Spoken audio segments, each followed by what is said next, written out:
Hidden among the textbooks and the jovial parties at Brightchester is a grim mystery known only to those brave enough to seek it. If your young sim decides to spend the time snooping around rather than partying, they may come across a particularly chilling urban legend on the university's research machines. The university's founder, Felix Seided, was a jubilant man who loved to laugh and spread joy to those around him. Unfortunately, this very trait would spell his demise. During a particularly raucous pep rally, Felix Seided died of laughter. However, it seems his spirit has never left the university. Some students say that if you listen carefully, you can still hear his laughter echoing the halls of Brightchester, although now the laugh carries an eerie tone. Believe it or not, this urban legend is completely true. In the managed household screen in Brightchester, you can find the ghost of Felix Seided. Here are 10 ways your Sims can die in The Sims 4 that you didn't know about. Urban legends are risky. Sims can attempt to make contact using a hand mirror, but if taken too far, these horror stories will turn shockingly real, resulting in a Sim's death. In cottage living, accumulating too many negative interactions with chickens or rabbits can result in them turning hostile and attacking or killing your Sim. When a spellcaster is cursed with the Night Wraith, its relentless stalking makes it highly likely to trigger death intentionally or accidentally. If you have low rocket science skill, you can crash and die in your rocket on re-entry. In Eco Lifestyle, an obscure death can be triggered by having a Sim drink Beetlejuice 3 times in quick succession, which turns them into the ghost with the most. Unsorted trash in dumpsters can attract unfriendly flies, and while Sims can bond with flies, mishandling the interaction may lead to a fatal outcome. In Snowy Escape, Sims trying to dislodge their stuck snacks risk the machine falling on them, leading to death. With the release of werewolves, stargazing and moongazing can result in having a rather close encounter with a falling meteor. Sims can die while making a wish on the wishing well if the wishing well is in a bad mood. Cooking and eating poor quality puffer fish nigiri can lead to death. Did you know the Mafia took over The Sims Online? If you hadn't heard, The Sims Online was the franchise's first unsuccessful foray into the MMO world, where players spent their time socializing and making money. This isn't a review about the game's failure, but rather a series of chilling events that occurred in 2002. The Sims Online contained a reputation system where fellow Sims could either like you or dislike you. The more likes you had, the more popular you were in-game, and conversely, the more dislikes, the less likely other players would interact or talk to you. To exploit this system, a cabal of individuals named the Shadow Government began to purchase up neighborhoods and threaten regular players with mass dislikes if they didn't pay them regularly. And considering this social currency was so important to play in the game, many agreed. Players soon found themselves at the whims and mercy of this unknown group, and rumors began to spread that some of the more famous Sims players may have been in league with the Shadow Government. What's so odd is that the group was originally formed to keep the peace in a relatively anarchistic world.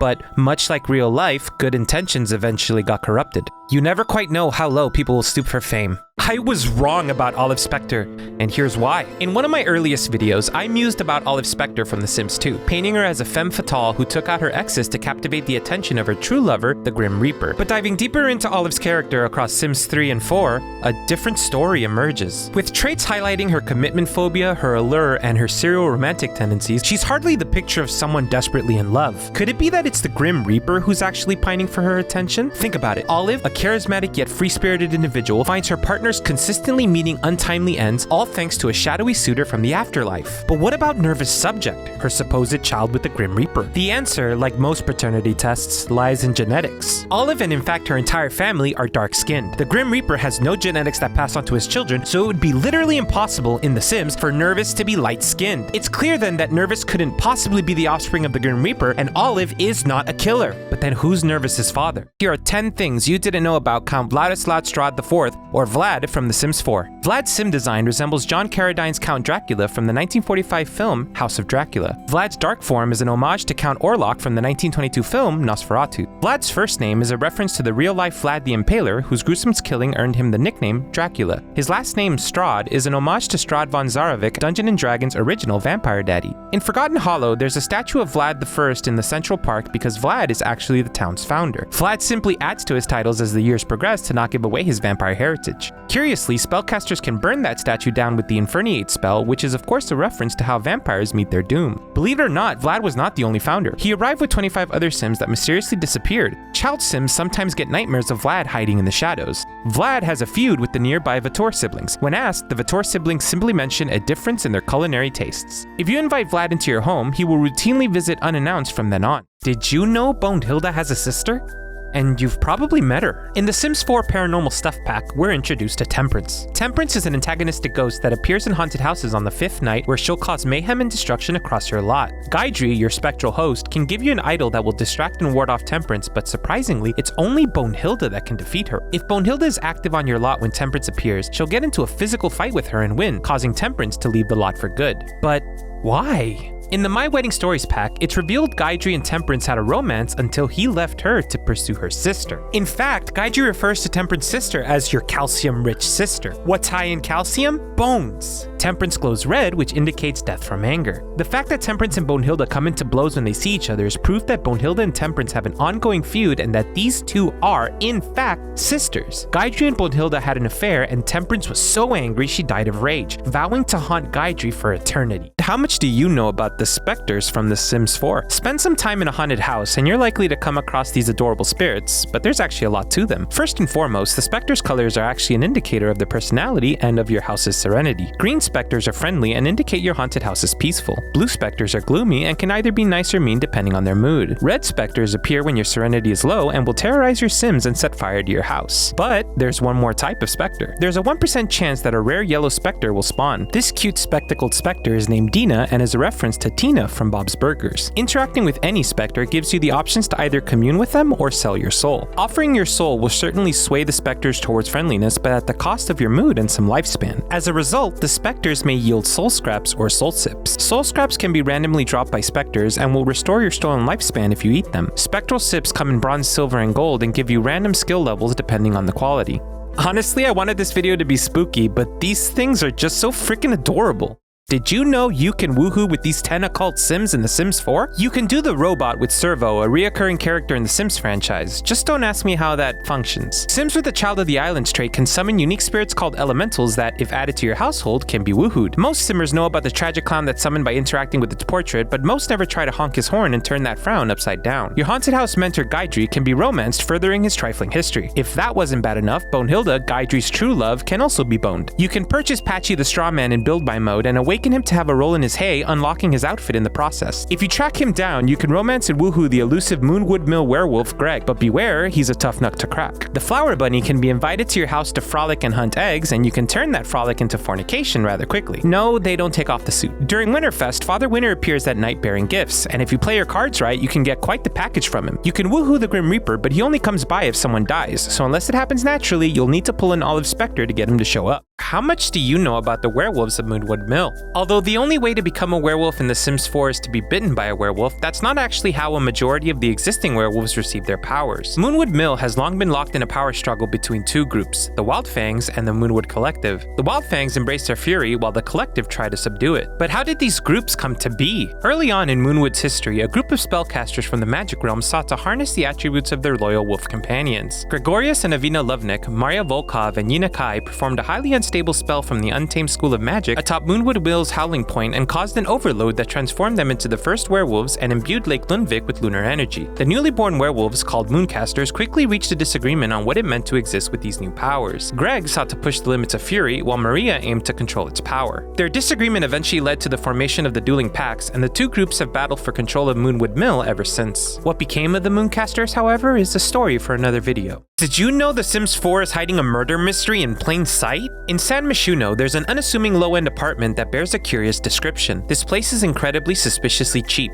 It's like the landlord can't give it away. At first glance, there's nothing that stands out about this apartment. Within the lot details, we can spot a needs TLC or tender loving care trait that cannot be removed. Players speculated this was simply due to the low cost of the apartment, but it wasn't until Reddit user Mr. Laurent uncovered that below the living room carpet of the apartment was an outline of a body. These outlines are typically only used by police to indicate the final position of a murder victim. Some players also reported that the outline gives off a corpse smell indicating someone did recently die here. So what exactly happened here? The apartment number 131321 Chic Street contains the ominous number 13, which is often associated with bad luck. The fact that the landlord can't seemingly keep the place rented out also lends to the fact that this apartment may indeed be cursed. Did the previous owner meet an untimely end? And is the San Myshuno murderer seeking a new victim?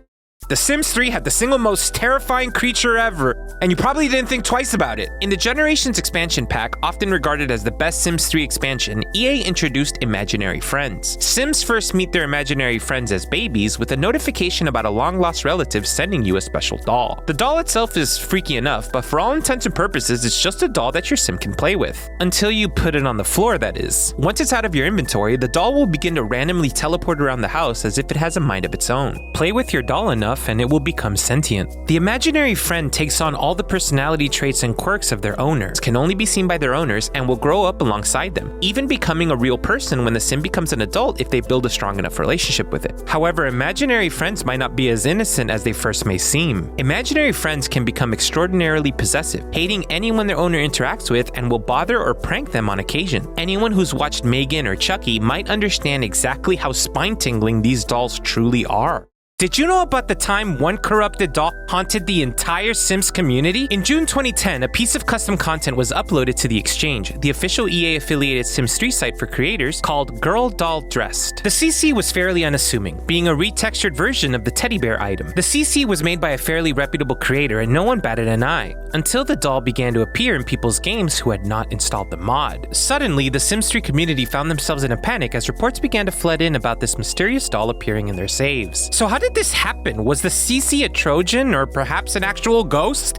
Well, no, it was programming. See, the Exchange had a specific way of bundling custom content. Without getting too specific, the method by which CC was bundled by the Exchange caused it to sometimes bundle with any other existing content on the computer. All it took was one creator who had actually installed the CC to bundle their own content, inadvertently packaging the doll with it. Before long, like a virus, the doll spread as creators became infected and uploaded their content. This remains one of the craziest moments in The Sims history. Do you enjoy playing The Sims? What if I told you that you are a Sim? We all play The Sims because of the fun of building dream homes and crafting intricate stories of romance and adventure. But what if that's exactly what you are? Professor Nick Bostrom, a Swedish philosopher at the University of Oxford, wrote a 2001 paper titled, "Are You Living in a Computer Simulation?" To make a long essay short, the paper stipulates 3 realities and that only one can be true. Humanity will become extinct before becoming an advanced civilization. Advanced civilizations do not run human ancestor simulations, or we are in a simulation. If 1 is true, then game over. But if 2 is true, it means advanced civilizations do not have individuals with human-like desires to learn about their past. Ergo, option 2 implies our civilization eventually becomes a hive mind. However, if we assert that humanity is not doomed and that our advanced civilization has enough free will to run simulations, then we may indeed be that simulation. Don't panic, you still have to go to work tomorrow. If we are a simulation, then humanity is not doomed and our people have reached a greater level of society. So just sit down, open up The Sims, and really ask yourself,